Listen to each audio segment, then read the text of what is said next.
Welcome to the podcast that broadcasts from Revelstoke, BC. We're bringing you stories from the back eddies and undercurrents of a mountain town. I'm Jill McDonald. And I'm Nora Hughes. This is Mountain Underground.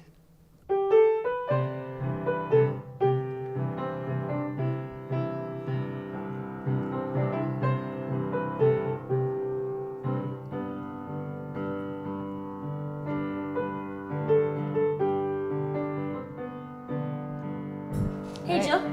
Hey Nora. How's it going? It's going great. Spring is here. Spring is here. It's really nice. It's nice to be filming in the daylight. It is. We're in a new season. The greening up is happening. The water's coming.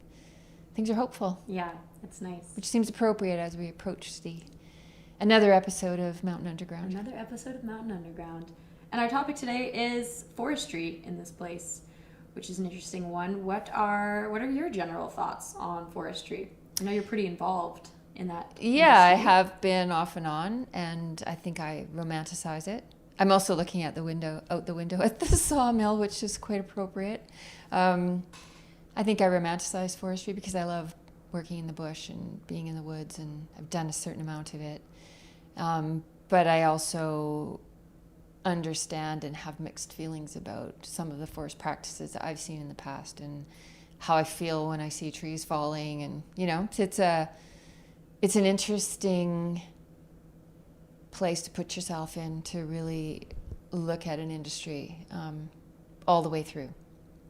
You're not from BC, Nora. Not even from Canada. Not even from Canada. Do you have thoughts on the forest industry? To be honest, I don't think about it a lot. I feel like I hear a lot of the political things about old growth and all of that. But yeah, I don't think about the forestry industry as a whole all that much. I feel like I respect the people and the economy that it presents here in Revelstoke. But I don't feel like I have too many opinions about it. I actually hated writing about it when I was a journalist because I felt like it was so out of my comfort zone, knowledge-wise. And it was a hot button topic. It was a hot button topic, yeah. It had the potential to piss people off. And, well, that's a good reason to talk about it, isn't it? It is, for sure. So I guess what we want to cover now is why is this a important Mountain Underground topic? Why is this story, forestry, and talking to the Revelstoke Community Forest Corporation important to the narrative that we're trying to highlight here? I think because it's counter to the big capital T tourism, and it's kind of the sleeping industry and the big bad wolf at the same time. So it's like a necessary, I'm not going to say evil, I just did though.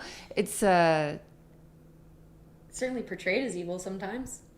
It is. Mm-hmm. It is. It's portrayed as being careless in the sense that people are uncaring, mm-hmm. and that the work is just destructive. And I would like to take that perception and turn it on its head and see where we come out. Or at the very least, dive into an industry that is literally beating in the middle of Revelstoke in like the most literal sense. Yeah, the sawmill's right downtown. We have 2 peripheral sawmills. We have logging trucks commuting at the same time as school children. Mm-hmm. And yet somehow we don't see all of that. Yeah. And I think more importantly, we're not really in the loop about what's happening. Like, these conversations are often polarizing, but sometimes I feel like that might be because it's not talked about on any kind of neutral playing field. Yeah. So that's our role. Mm-hmm. So who did you talk to for this episode? I spoke with Kevin Bolifer he's the registered professional forester and also a registered professional biologist. And he took me on a field trip to Keystone to visit a harvested area that's part of the tree farm license. Cool. And what are some of the topics that you covered with Kevin? We talked about climate change, recreational access, harvesting methods, old growth, and new approaches to forest practices, which were really interesting. Mm-hmm. Mimicking natural events. Yeah. Cool. It's interesting to hear that you talked about kind of the intersection of the forestry industry and tourism with the recreational access. Well, absolutely. Yeah. Yeah. Seems like it's pretty key in all over our province. It's really key. And there were literally sled tracks in the road in the mud. So it's pretty hard to ignore. Yeah. Well, let's dive in. Let's do it. So here I am driving in the truck with Kevin Bollifer. So I'm the general manager of the Revelstoke Community Forest Corp. And where are we headed, Kevin? We're heading out to our tree farm license, which is approximately 50 kilometers north of Revelstoke on the east side of Lake Revelstoke. And how did the Revelstoke Community Forest come into being? In, I guess it was late 80s, early 90s, there was a sale of tree farm license 55, which was owned by Westar North, and they wanted to sell it to Evans Forest Products. And at the time, all the logs that were being harvested in this area were all getting shipped out of town, and the mill was closed, and forestry, the community wasn't very healthy at the time. And so when we saw all the timber going out and it was being logged by contractors from out of town, the community decided that we should have more of a say in the management of the forest resource around Revelstoke. So in early 90s, there was a referendum, and they put the option out to purchase half of the tree farm license that they were planning on selling.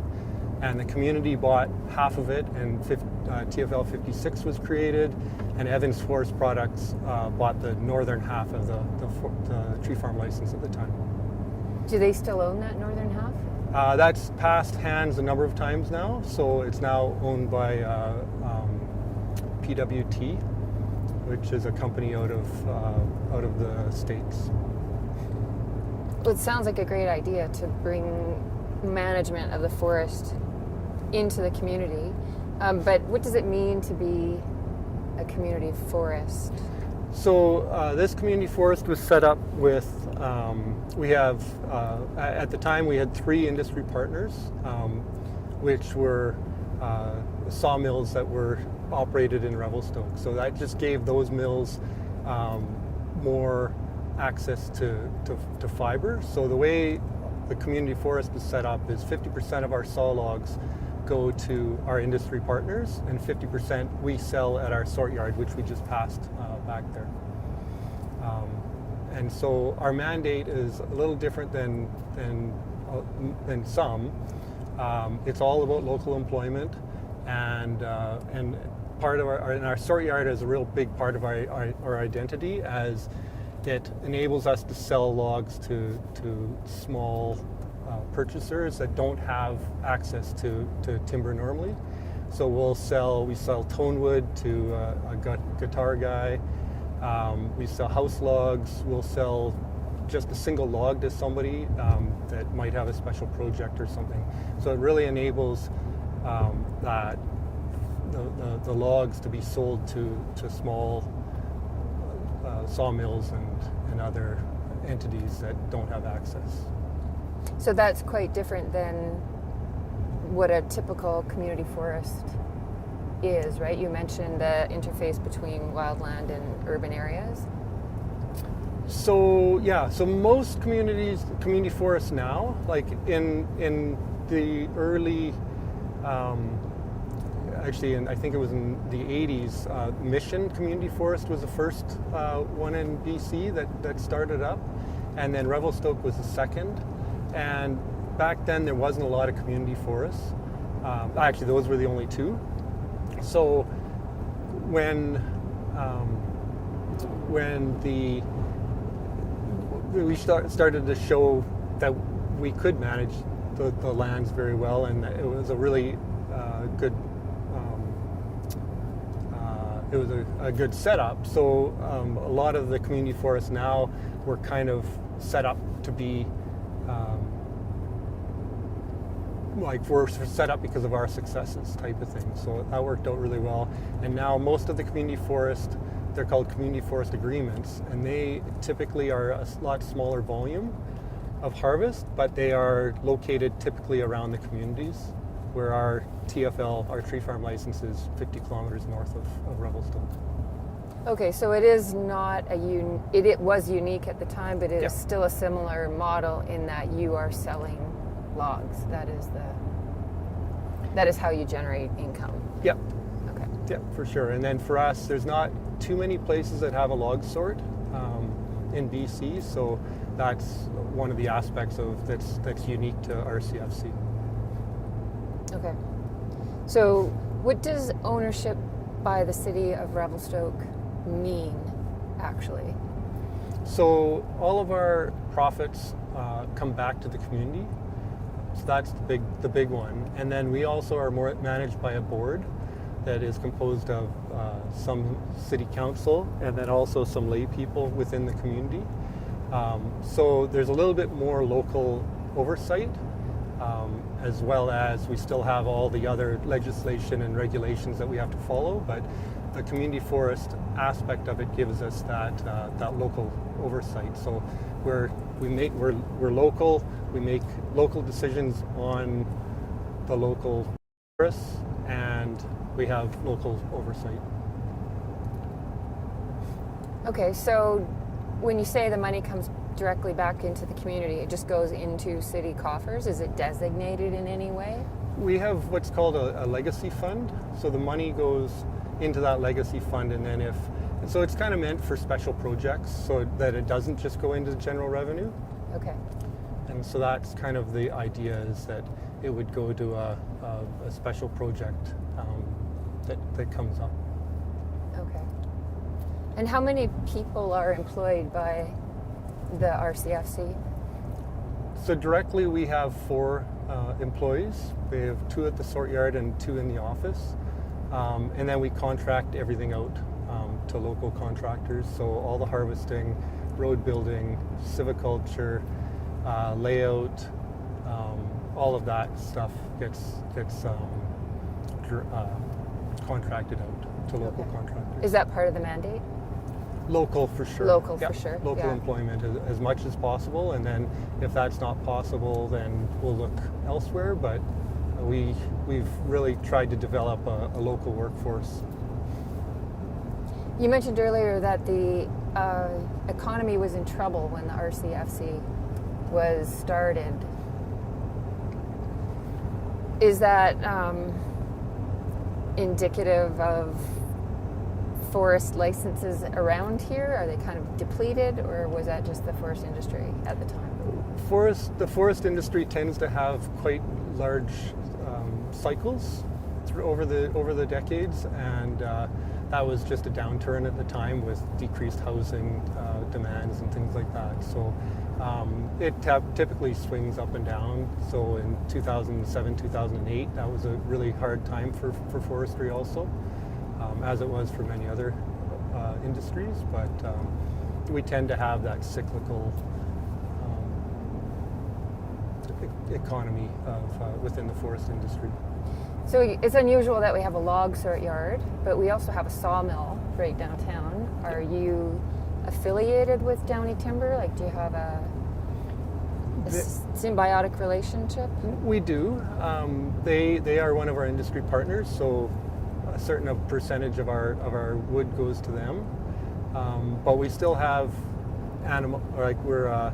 we're separated, so we kind of we work together, but then we still like to provide fiber for smaller operators and everything also. So we really try to get the top dollar for every log, and we can do that with the sort yard. So we try to get the best end use for every log. This is this is up the Keystone. This was a commercial thin that we did 3 years ago, so 2021, and kind of a new way of logging, and it's all selective, so it's just all thinning, and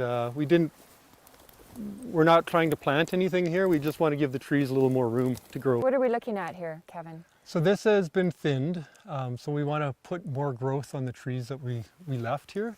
And the really neat thing here is these big older trees were left, and you can feel once the trees grow up around that, like there would have been only 3 or 4 big trees here left in a big clear cut. But now with these other trees growing up underneath it, you can see how we've got this different structure, and the trees are way taller and way bigger diameter, and it just gives such a great, just a huge boost for biodiversity and for vertical structure, and you know, it just really adds to this area.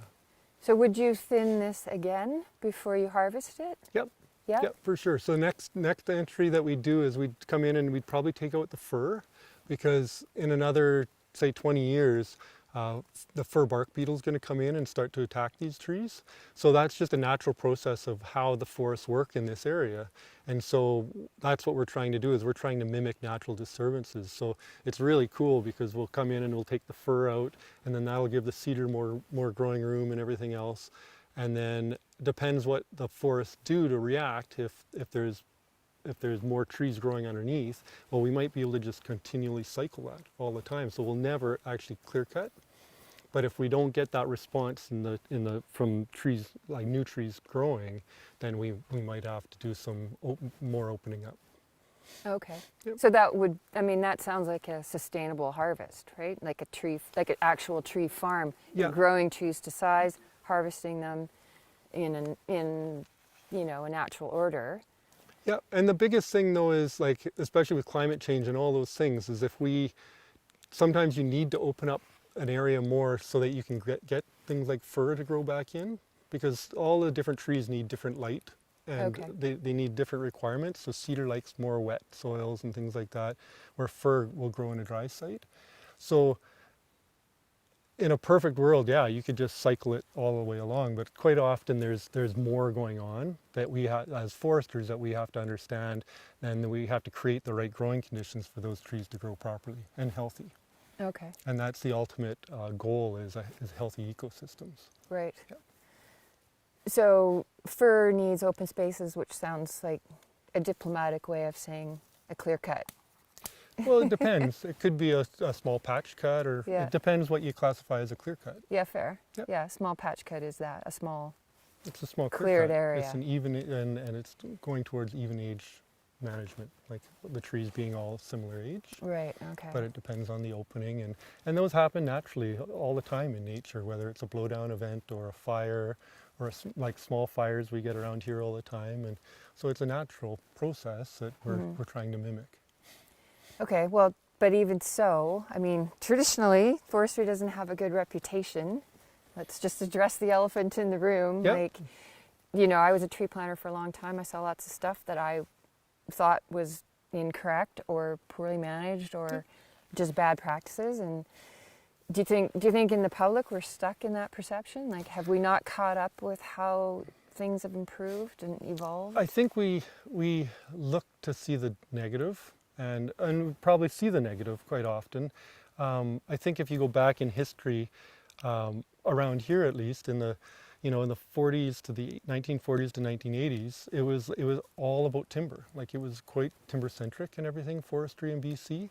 And now, and then in the 80s, later 80s and the 90s, and you know, it was recognized that soil was important and water was important and wildlife was important. So as we understand the forest ecosystems more, we can manage to those better.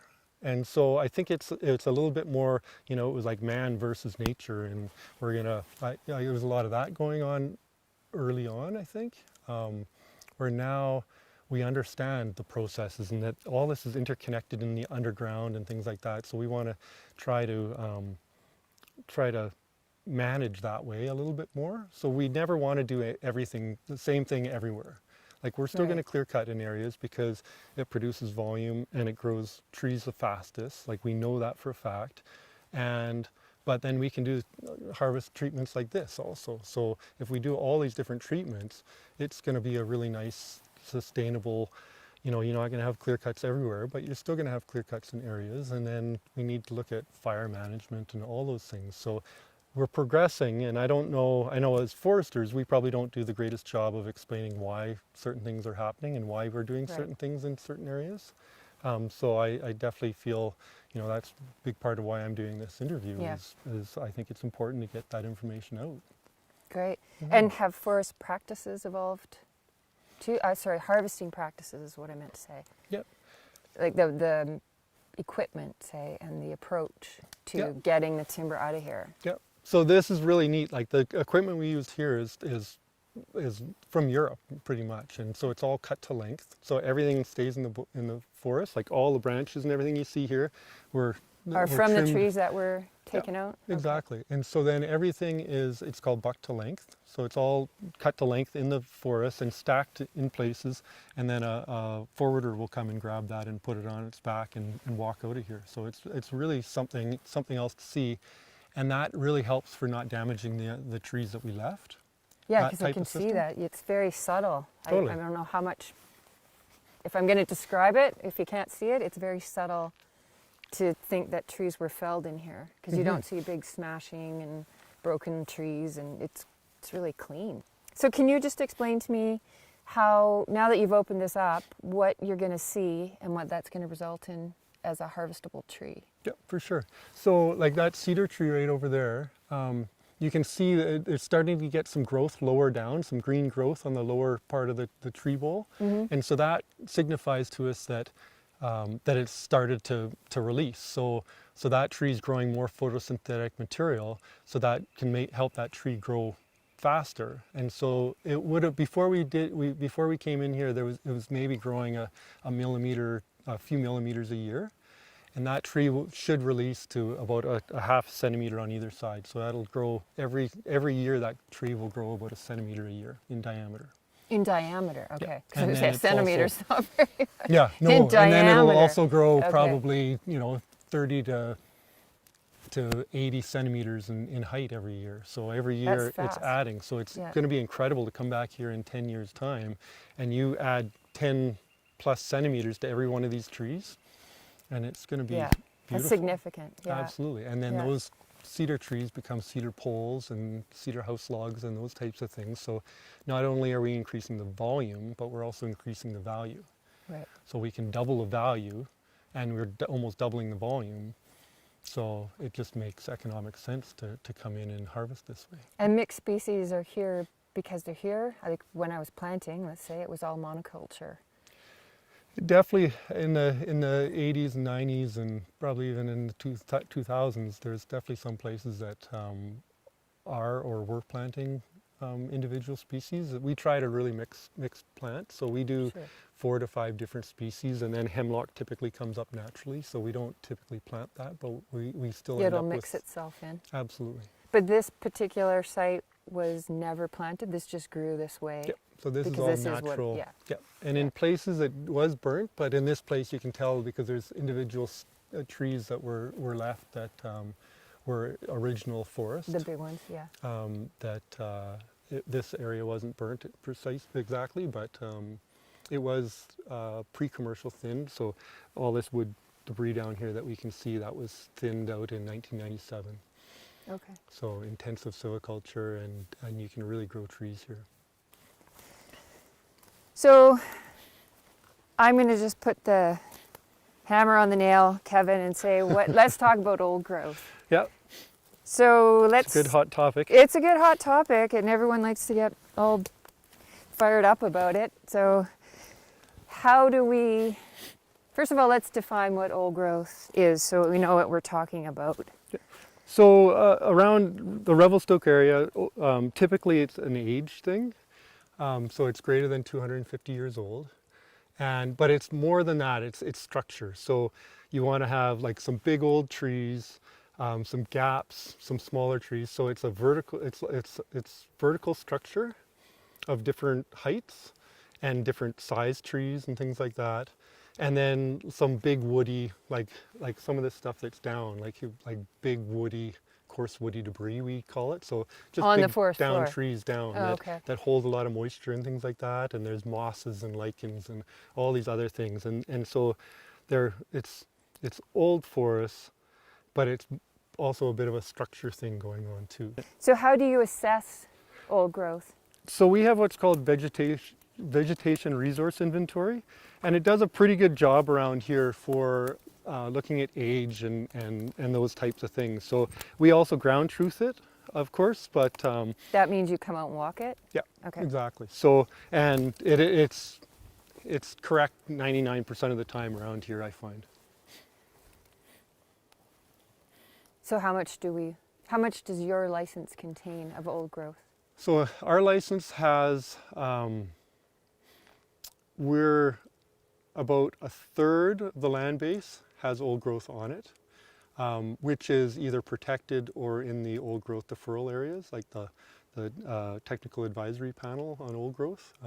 Which means you're not going to go in there or not Exactly. cut it? Okay. Yeah, exactly. So that's what we have in our TFL. So right now, 90% of the old forests in our TFL is protected to some degree. Just behind you there, that would be an old growth tree, that one there? Yeah, for sure. The one with all the forks and everything else. Yeah. It was left after the first harvest type thing. You know, It looks dangerous. I wouldn't want to walk by it in a windstorm, that's No. for sure. Yeah. So if you do intersect or interact with a section of old growth, do you cut it? We do. Like, it's part of our process of our transition plan to be able to manage more in these types of forests. Like, this is where we want to be, is managing these types of forests, because you can do so much more with them.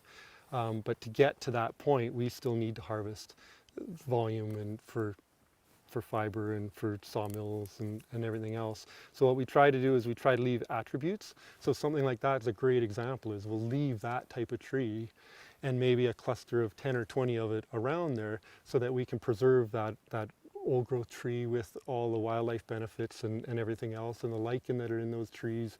And then when the trees around it grow up, that lichen drops onto those other trees, and that's how you can kind of continue maintaining those type of attributes a little bit. So that's wherever we are in those blocks, that's what we try to do. Okay. Mhm. Yeah. As an aside, is there a lot of the old growth in our region? Let's just talk about Revelstoke. Is it most of it protected? Yep. Right. A big part of it is, with the old growth deferral areas and everything Yeah. else. So I'd still like to see, and I hope this is where we can get to, is there's some little bits here and little bits there, and you know, it contributes, but I think we could manage the whole landscape better. And you know, from past forest practices, quite often you see these long skinny clear cuts across the hillside and things, and that's just how they did it in the 60s and the 70s, and where now we know how important it is to connect landscapes and connect connectivity for wildlife movement and for biodiversity and even for water and things like that. So if we can look along those creeks and everything, and we can connect all those pieces of old growth, and then we can come in and do a harvest system like this, where we're actually speeding up the growth of the smaller trees, well, we can create these really neat corridors, and it's going to protect water quality, and it's going to protect wildlife and old growth, and so we can have this these different forests, like a myriad of forest types and everything across the landscape, and that's how I see forestry in the future around here. Well, yeah, I was going to ask you about climate change, because it almost segues nicely into that. If you plant, harvest, and manage with climate change in mind, or trying to assist the forests rather than putting these huge interruptions in there. Yep. And also you can address that, but also can you just answer how have you noticed, or have foresters noticed, climate change in the region? What does that look like? Yeah, for sure. So we're definitely seeing more events, like heat events, rain events, all like big events, and it feels like it's happening more than in the past. We probably didn't keep as good of records, but so whenever we build our roads and things, we make sure the culverts are big enough to pass water through. And then quite often on bigger creeks, we always try to do like what I call fail-safing the road, so that if the culvert did plug or something came down, because quite often there's so much debris, and you saw that on the Coquihalla Highway and everything else, all this debris came down and then ran down the road and then created a slide or something happened.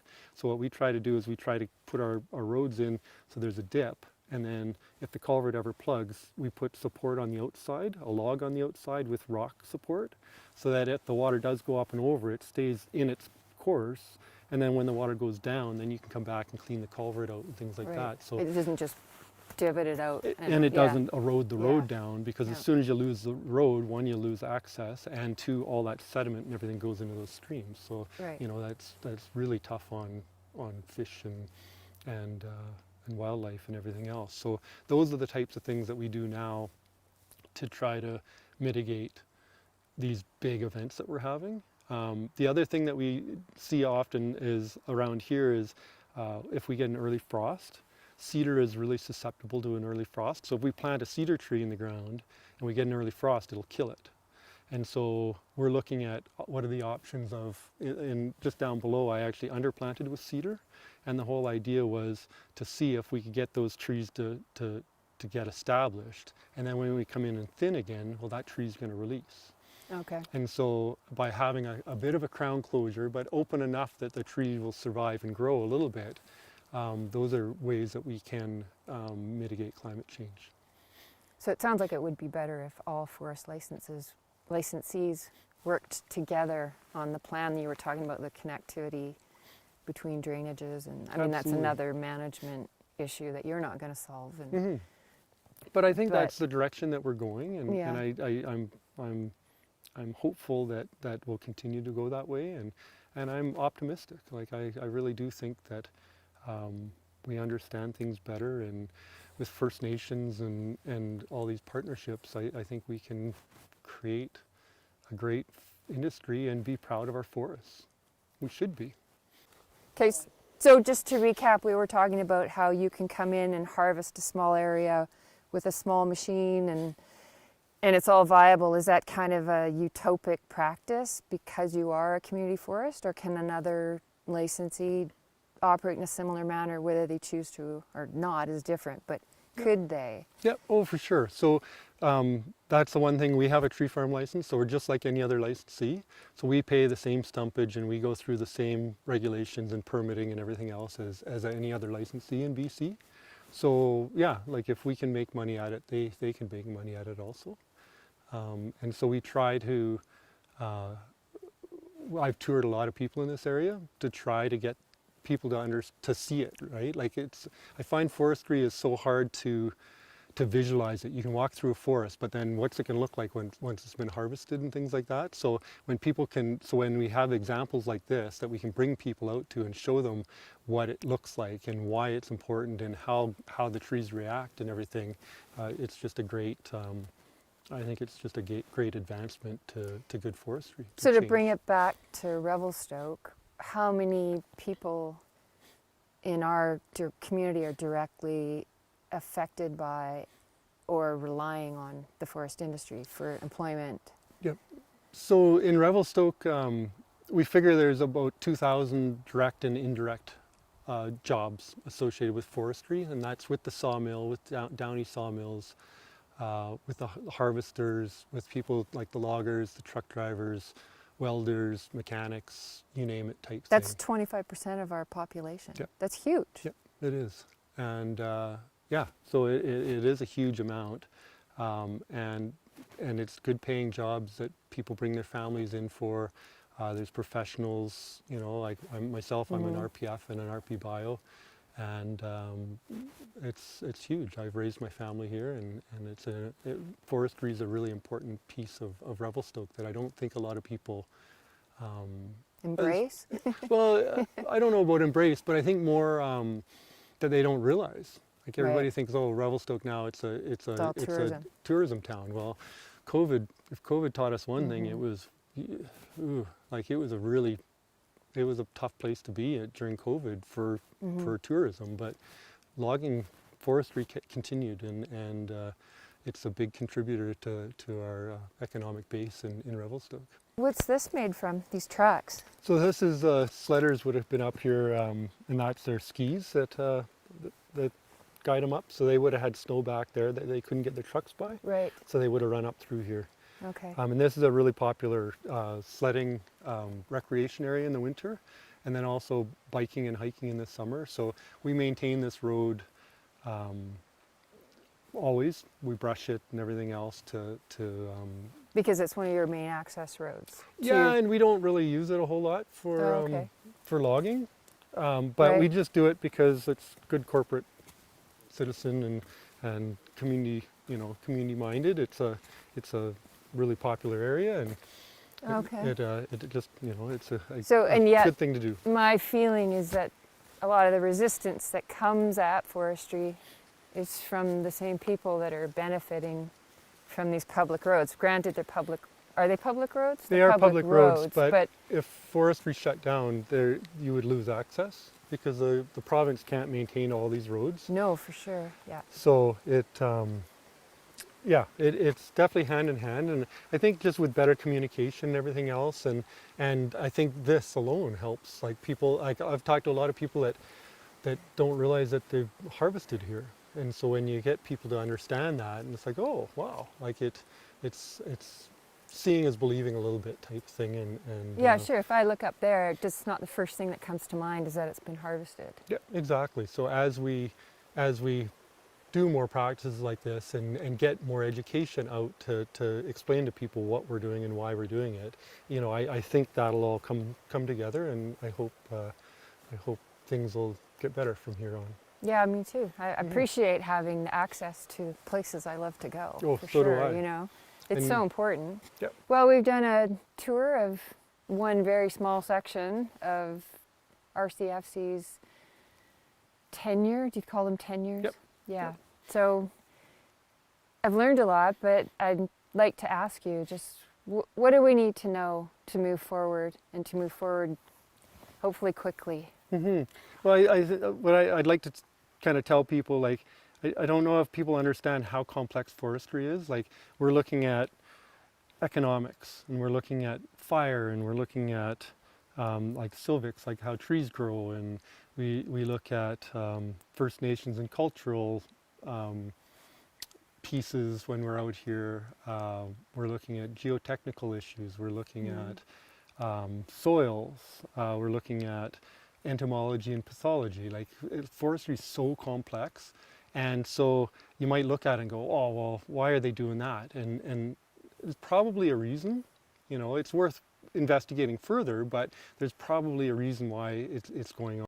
It is so complex, and we don't always get it right all the time either, but at least we're trying things, and if it doesn't work, well then we'll fix it. But forestry's sometimes it's a bit of an art too. Sure. Not just a science. In Revelstoke, forestry is a really integral part of our community. Like, I don't know if people understand that, and it brings good jobs, and it brings families to our community, and it's important. It gives us access, like we talked about, for recreation and the things we love, hunting and camping and skiing and just being out in nature. Walking, yeah. Exactly. And it's just for mental health and all those things. Like, it's so important to get people out into the forests. And I think the last thing is, like, forestry is sustainable. Like, trees grow back. It's a sustainable practice, and there's all sorts of checks and balances to make sure that it maintains, that it stays sustainable. And wood is good. Like, I just really think, like, we want to work with this stuff. I'm a woodworker. I love working with wood, and like in my wood shop and everything else, and building things out of something that comes in as a round log and goes out as a piece of furniture type thing. So it's great, and I think we can have it all. We can have forestry, and we can have recreation, and we can have nature and biodiversity and all those things. And we're going that way, and I am really optimistic that we will get there. And it does take some time for sure, but with everybody working together and going towards a common goal, I think we can achieve it. And getting people out here. Absolutely. And Yeah. we're going to try to do more of that Yeah. with the community forest and to get people out and to explain what we're doing and why we're doing it. Well, thank you. Yeah. Thank you for coming out. That's awesome. It's been a pleasure. Perfect. Wood is good. Wood is good. Well, so what'd you think? I thought that was really interesting. I learned a lot, and it was kind of really cool to see you go out on that little field trip and see their farm. Well, that's good that you use that word, because it was the most like a farm. I think that's probably the biggest shift in my perception, was that it can be considered a farm. You can farm trees, you can grow them to size, harvest them or thin them, grow the next generation, and then it can be just a rotating crop cycle, like a garden. Mm-hmm. And it was also interesting to see you go to that logging yard that I always drive by on my way up past the dam when I'm going up there with friends or to recreate. I kind of always wondered what's going on there. I knew it was owned by the Revelstoke Forestry Corporation, but I didn't quite know the intricacies of all of the things that you and Kevin talked about. So that was really interesting as well. Yeah, he did point out that the log sort yard is a unique feature of our community forest. Not everyone has one, but it gives us the ability to sell wood to the public in small or large quantities. Mm-hmm. So you could buy an individual timber for, a centerpiece in your home, whatever it is that you want to do with it. And that's quite interesting. Yeah. And also supply small local mills with fiber as well, which is terrific. I mean, if I was going to weigh in myself, I think that's the way of the future. Smaller is better. Wood is good. Yeah. Smaller's better. Wood is good. I like that. Yeah. So with all of your background that you have in the forestry industry, what did you think of this interview? What are your key takeaways? And what do you still have reservations about or questions about?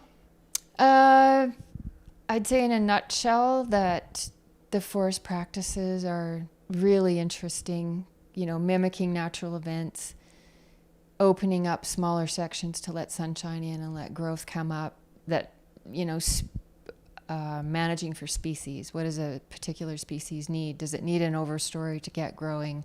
Does it need more sunlight to get going?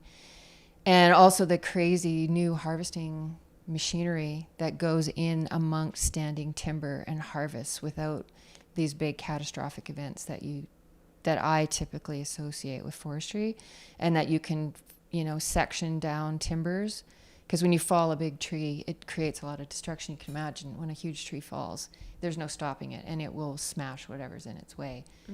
So, that's another reality of forests and harvesting and blowdown events we've probably becoming more familiar with, because I think they have to do with weather events and climate change, and there's more of them, and you just makes you recognize how destructive that is. Yeah. And then kind of peering into the mountain underground vein of things, like what did this interview reveal to you about our town and its relationship with forestry? I was shocked to learn that 25% of our population relies on forestry in some way or another for their economic well-being. And I mean, that is huge. That's huge. Yeah. And if it was to go under, we'd be in big trouble.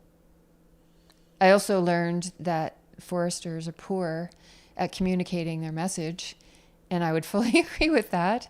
But ultimately, again, in order to create change, we need to create political will. So if the government is going to be forced to change its practices, it's up to us. So I would say that people who work in the forest industry care. Loggers care.